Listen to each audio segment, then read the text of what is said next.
Sfinte Părinte Ierarhe Nicolae.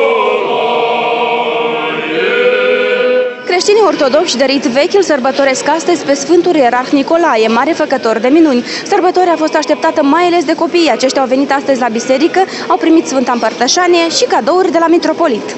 Astăzi, la Sfânta și Dumnezeiască Liturghie, au fost prezenți mai mult de 200 de copii care au venit să se împărtășe și clar că, cum este primit deja obiceiul nostru, să primească de la Moș Nicolae, de la Sfântul Ierarh Nicolae, câte un cadou.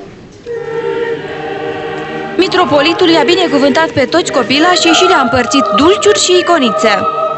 Eu mă numesc Nicolae. Azi este Sfântul Nicolae și am primit cadouri de la el.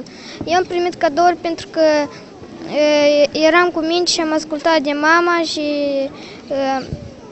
și învățam bine la școală. Ce mi-a cerut ceva lui Moș Nicolae anul ăsta? Și ce vrei să mai aduc? O mașinică. Moș Nicolae ne-a dat cadou. Așa, dar Moș Crăciun ce vrei să-ți aducă?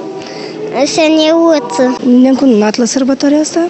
Astăzi am venit cu copilul să-l împărtăș.